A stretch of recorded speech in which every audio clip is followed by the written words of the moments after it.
Sri Masan Rajan Rutumaris, Nijadan, Roman Javani, Gamishware Neris, Gamishware, also the Sri Masut and the Romation and the Bread, Gamishware Neris, Little Sibe and Jamameva, Sibe, other Gasula, Sibe Koda, the Ligisan Modangi, Nichisan and Jasan is.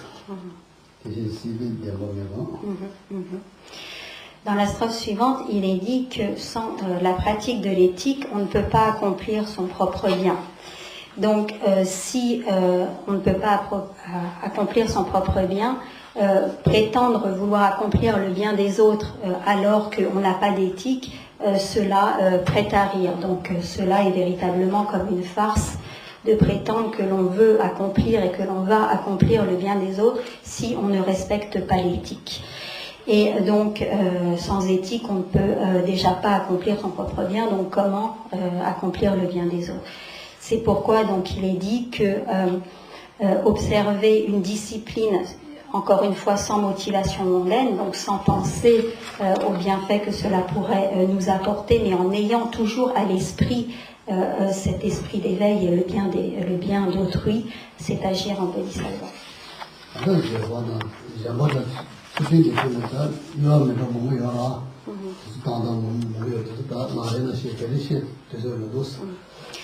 il y a différentes formes de générosité, donc différentes pratiques liées à la générosité, également différentes formes de patience et différentes formes de pratiques de la patience, mais évidemment, lors de cet enseignement, nous n'avons pas le temps de rentrer dans toutes ces particularités caractéristiques et dans tous ces détails.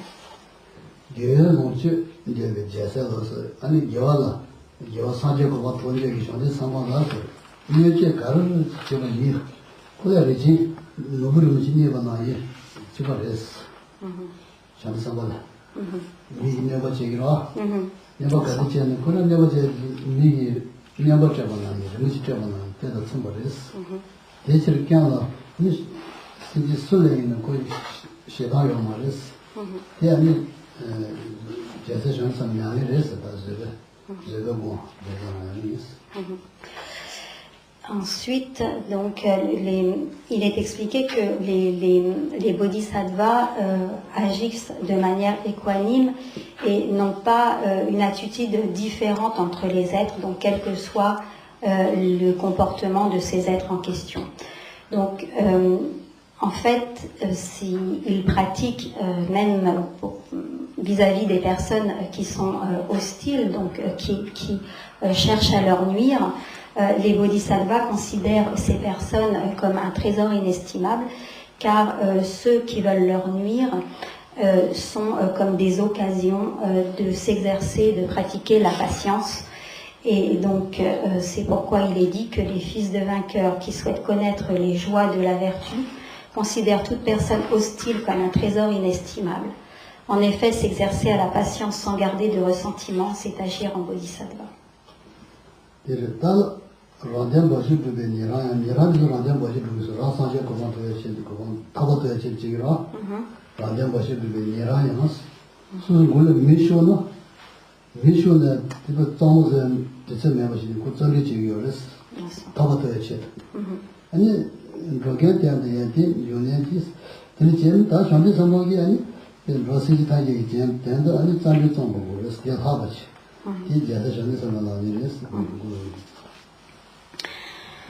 Ensuite, il est dit que pour accomplir leur bien personnel, donc il est fait référence là à la libération du cycle des existences, donc pour obtenir la libération du cycle des existences, les auditeurs et les Bouddhas par soi s'activent comme si leurs cheveux étaient en feu. Cela fait référence donc à l'énergie ou à l'enthousiasme qui est mis en œuvre par ces pratiquants pour obtenir la libération du cycle des existences. Et alors, si les auditeurs et les Bouddhas par soi font preuve d'une telle énergie pour sortir du cycle des existences, alors il faut développer encore plus d'enthousiasme, encore plus de persévérance si nous souhaitons atteindre l'état de Bouddha pour le bien de tous les êtres. Donc agir ainsi, c'est-à-dire faire preuve d'enthousiasme pour la pratique et avec pour objectif d'atteindre l'état de Bouddha pour le bien de tous les êtres est une pratique des bodhisattvas. Donc c'est ce qui concerne la paramita de l'énergie.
Donc, ensuite, il est question donc de l'Aktung, donc qui est la vue pénétrante, qui est basée sur la réalisation du calme mental, donc Shiné, associée à la vision de la vacuité. Et donc l'association de ce calme mental et de la vision de la vacuité est ce qu'on appelle donc cette vue pénétrante. Et donc si on peut associer ces deux, donc cela permettra de détruire les perturbations mentales et dont ainsi donc comprendre et s'appliquer à la concentration qui transcende les 4 états sans forme, donc c'est les différents niveaux de Samten, cela donc de concentration, cela c'est agir en bodhisattva. Donc le texte dit la vue pénétrante fondée sur le calme mental détruit toutes les émotions conflictuelles. Le comprendre et s'appliquer à la concentration qui transcende les 4 états sans forme, c'est agir en bodhisattva.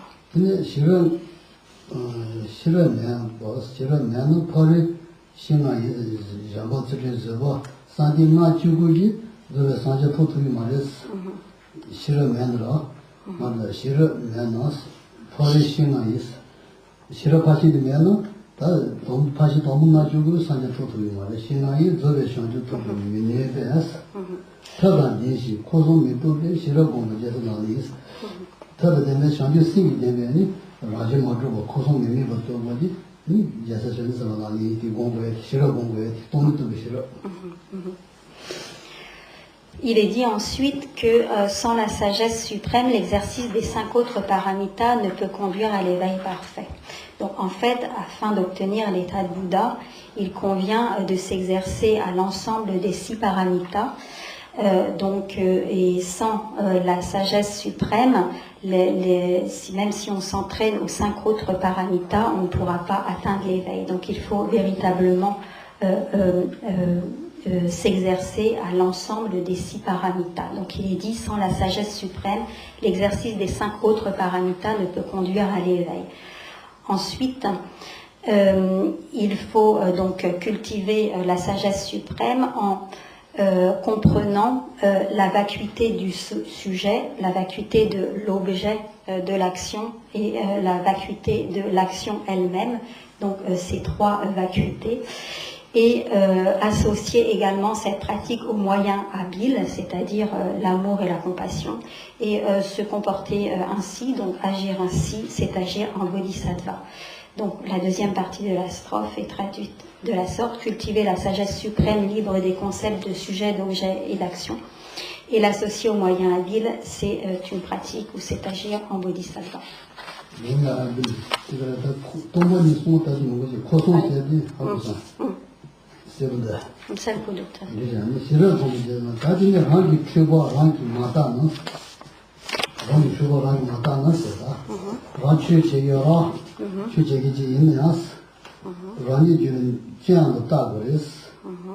Temi nga chupa ye nga ya ye san diga ma res. Chupa ziji chupa jesi des.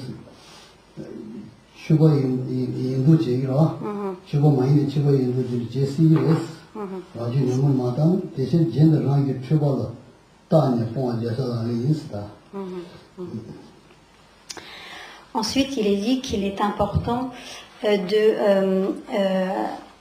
d'analyser les phénomènes et de comprendre la nature illusoire des phénomènes, car si on n'analyse pas ces illusions, tout en ayant l'apparence d'un pratiquant, on peut agir à l'encontre du dharma. Donc en réalité, si on n'a pas véritablement perçu la réelle nature des phénomènes, il est possible que l'on agisse à l'encontre du dharma en ne percevant pas véritablement le véritable mode d'existence des phénomènes. C'est pourquoi il est dit donc observer constamment ses propres défauts, la manière dont on pratique, et se défaire des choses qui ne vont pas, c'est agir en bodhisattva. Dan nyamo angi jese jinda gis, rani shani sama yinda da, nyamo angi, shani sama yinda li jen nos, nyamo angi jen jojo maris, jima, nivalin, dani nyan jes, shani sama yinda gi, jen, nyamo angi jen jen rani shani sama nyan yorda, rani shani sama jin, mi jinda shani sama jin, shani sama jili jen nos, nyamo angi, josono, Rani kene yedi mi nāru yores. Tēnā tiba chīmu nā shīmi kānsā ki nipa jejo māres nemo ki. Il est dit ensuite que faire des critiques, critiquer les bodhisattvas, ceux qui se sont engagés sur la voie des bodhisattvas, et les critiquer sous l'emprise des perturbations mentales, est cause de régression, c'est-à-dire que si l'on agit ainsi, nos propres qualités vont dégénérer et donc nous allons régresser. Donc ne pas critiquer ceux qui se sont engagés dans la voie du grand véhicule, c'est agir en bodhisattva.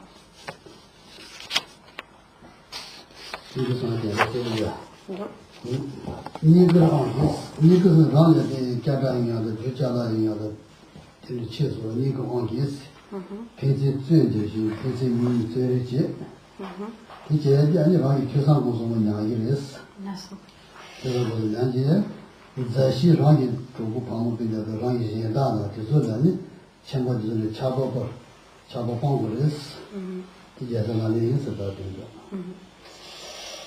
Dans la strophe suivante, il est dit que les richesses ou les honneurs peuvent être la cause de disputes. Et lorsque c'est le cas, donc l'esprit ne va pas s'appliquer à l'étude, à la réflexion et à la méditation. Donc l'esprit va être distrait par ces discordes que causent richesse et honneur. Et donc se détacher de ses amis, de sa famille, de sa demeure, de sa maison et de ses bienfaiteurs, lorsque de telles discordes se produisent, c'est agir en bodhisattva.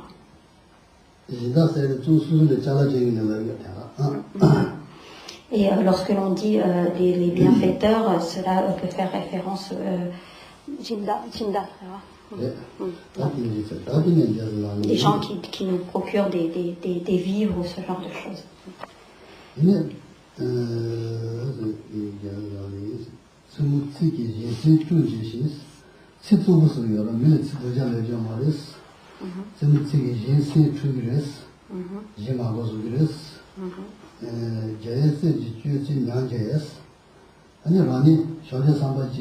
야는 제기지는 미를 집중하는 미신 투기레스.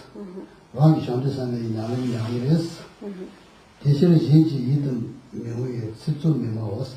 이제 안 되는 마음에 집중 명화하지 마지하고 이제서 아니레스.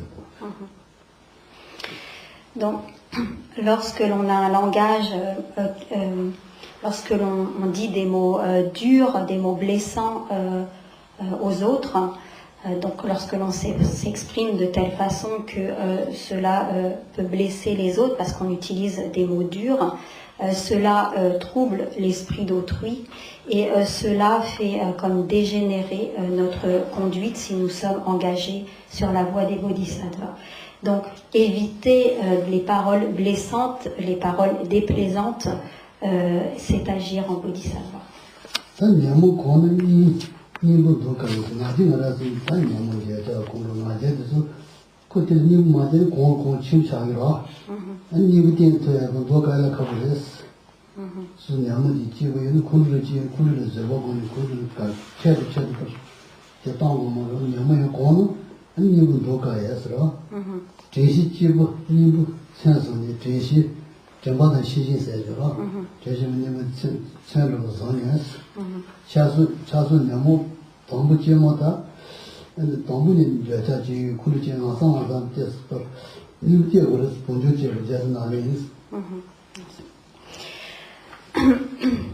Lorsque nous sommes habitués à certaines perturbations mentales, donc, par exemple la colère ou d'autres perturbations mentales, il est très difficile, parce que nous y sommes habitués, que c'est devenu presque des réflexes, des choses spontanées, il est très difficile de s'en défaire.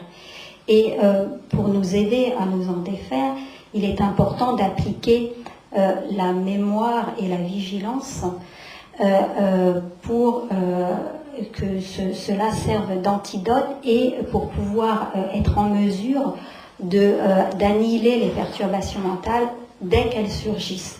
Donc travailler la mémoire et la vigilance est très important dans la mesure où cela nous permettra de dissiper immédiatement les perturbations mentales dès qu'elles surgissent. Donc il est difficile de remédier aux émotions négatives auxquelles on s'est habitué.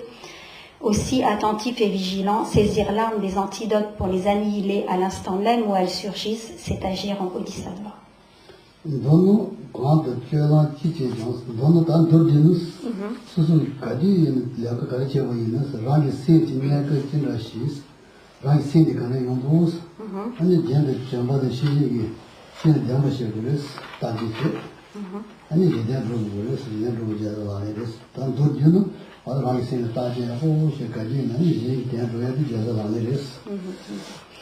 Ensuite, dans la strophe suivante, il est dit en résumé, donc pour résumer vraiment ce que nous devons faire, il convient, quel que soit le lieu, quelles que soient nos activités, donc en tout lieu, en toute activité, en tout temps, il convient d'être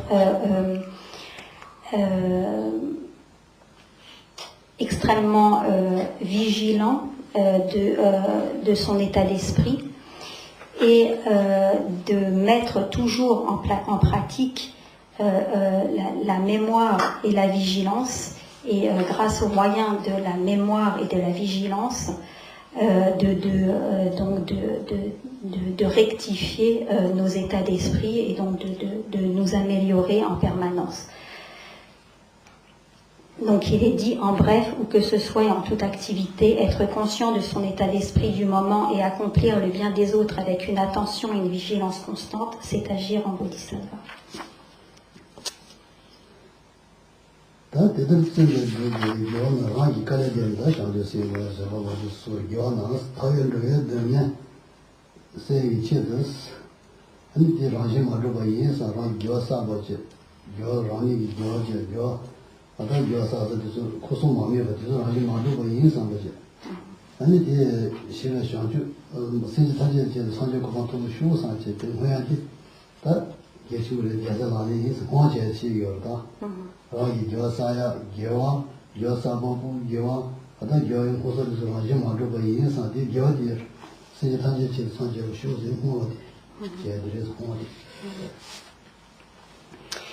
Et la strophe suivante donc, fait référence à la dédicace. Et donc, il est dit qu'il est important avec énergie, donc de dédier toutes les vertus accumulées suite aux activités vertueuses, donc dédier tous les mérites accumulés, toutes...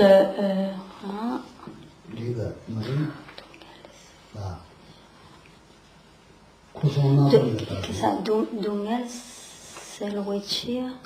Ah oui.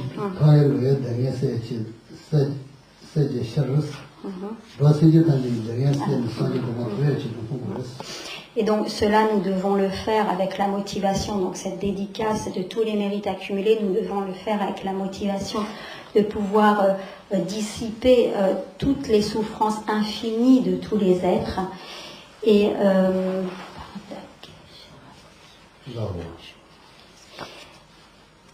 Korsum Nambar.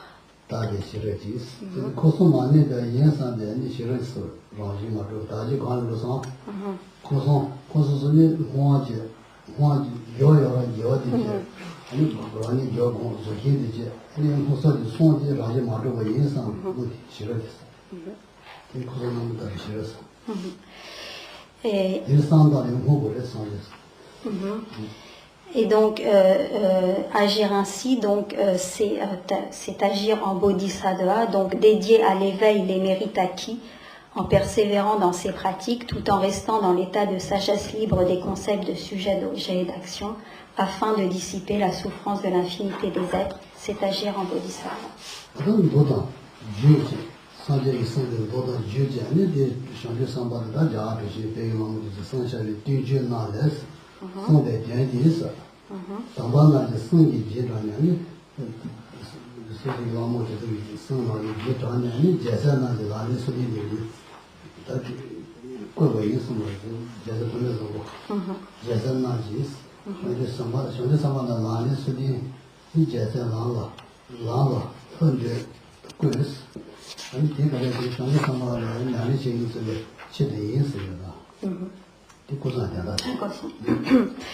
Et donc ensuite, donc le texte en lui-même terminé, donc les 37 pratiques des bodhisattvas. Et ensuite, donc Geshe Tokme Sangpo explique le pourquoi, en fait, pourquoi il a composé ce texte. Et donc il dit qu'il a composé ce texte pour ceux qui souhaitent parcourir ce chemin. J'ai composé les 37 pratiques des bodhisattvas selon le sens exposé aussi bien dans les sutras, les tantras et les shastras et les enseignements des êtres réalisés. Donc il explique qu'il a puisé tous ces enseignements dans les sutras, les tantras, les shastras et dans les enseignements des textes réalisés.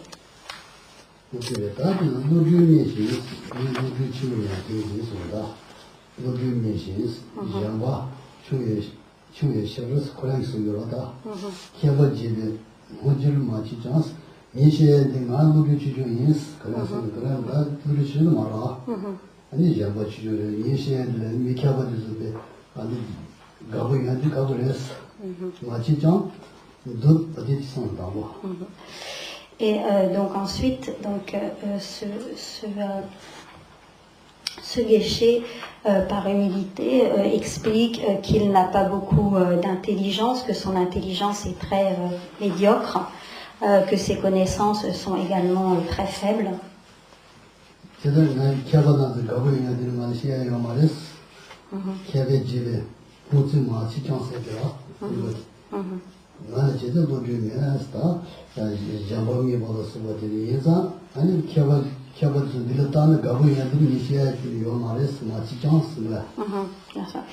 Et il dit ensuite, donc dans la mesure où je n'ai pas beaucoup de connaissances et que mon intelligence est médiocre, la manière dont je compose, ce que j'ai écrit, a peu de chances de réjouir les personnes érudites.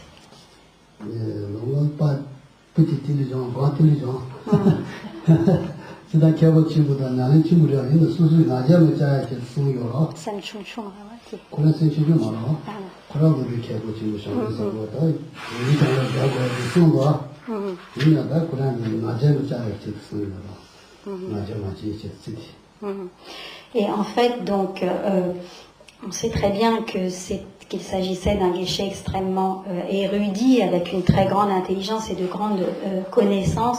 Mais en fait, s'il s'exprime de cette manière, c'est pour contrecarrer en fait l'orgueil et pour ne pas avoir, pour que l'orgueil ne s'immisce pas dans son esprit.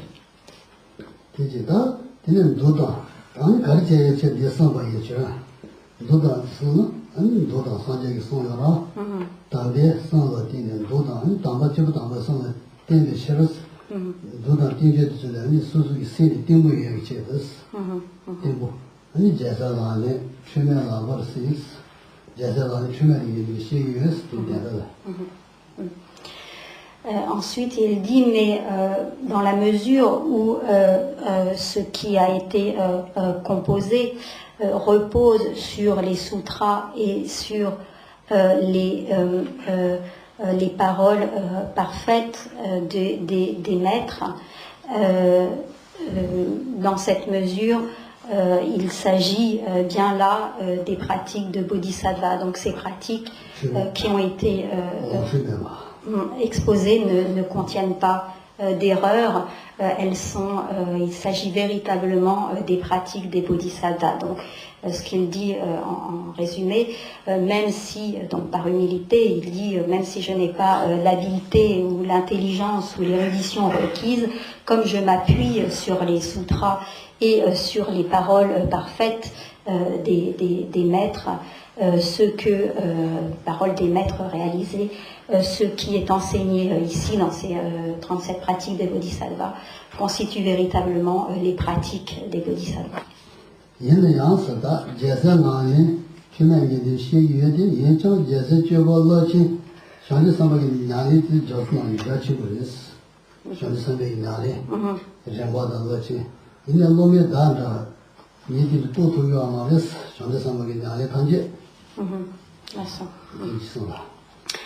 Ensuite, il dit que bien que les pratiques des bodhisattvas soient très vastes, donc même s'il y a de nombreuses pratiques de bodhisattvas, les personnes qui, pour une personne qui a une aussi faible capacité que la mienne, cela est comme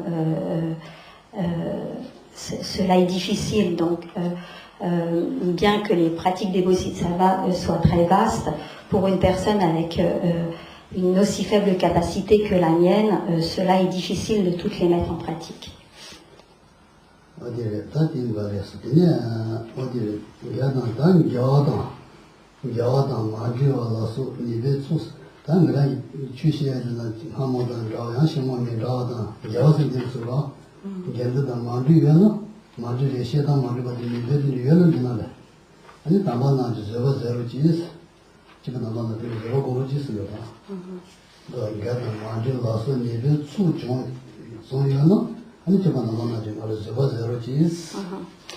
Et il dit ensuite, donc s'il arrive qu'il y ait des erreurs dans ce que j'ai composé, je demande donc l'indulgence des êtres réalisés si jamais il advient qu'il y ait des erreurs, quelles qu'elles soient, dans ce que j'ai pu exposer.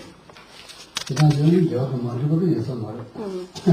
de manière générale, évidemment, il n'y a absolument aucune erreur dans le texte qu'il a composé, mais encore une fois, c'est par humilité.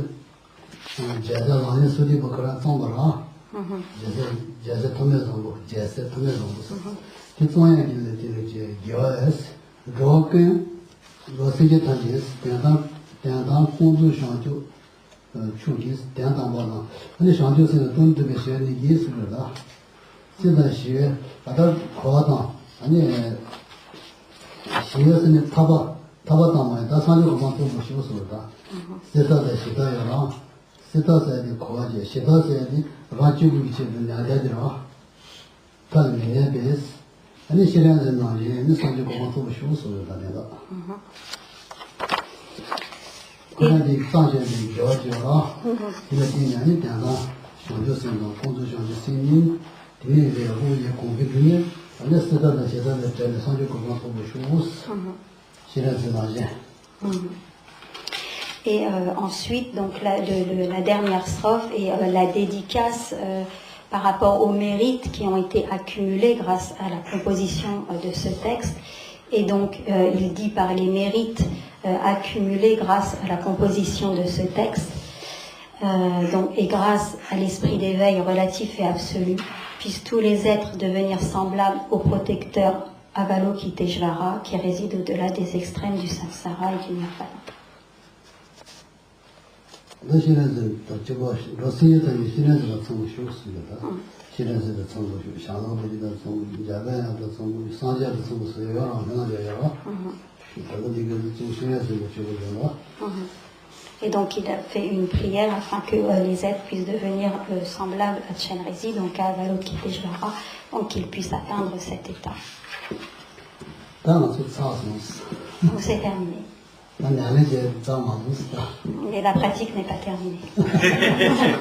Presque.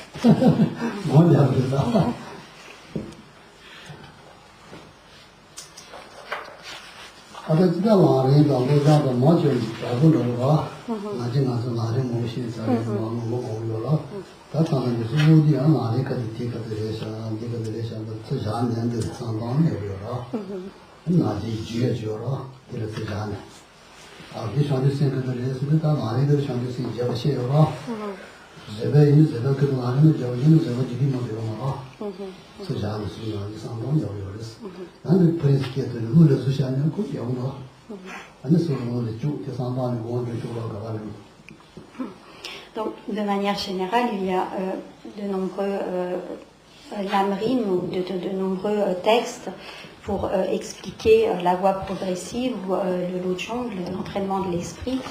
Et donc, il est bien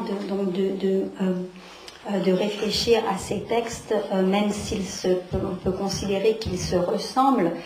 Donc, évidemment, ce sont toujours les mêmes points qui sont mis en avant. Donc, c'est la pratique qui veut que ce sont toujours les mêmes points qui sont exposés.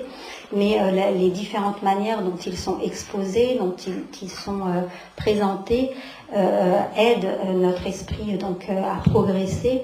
Et donc en cumulant donc la connaissance de ces différents lojong et de ces différents lamrim, donc cela nous conduit à progresser dans notre pratique.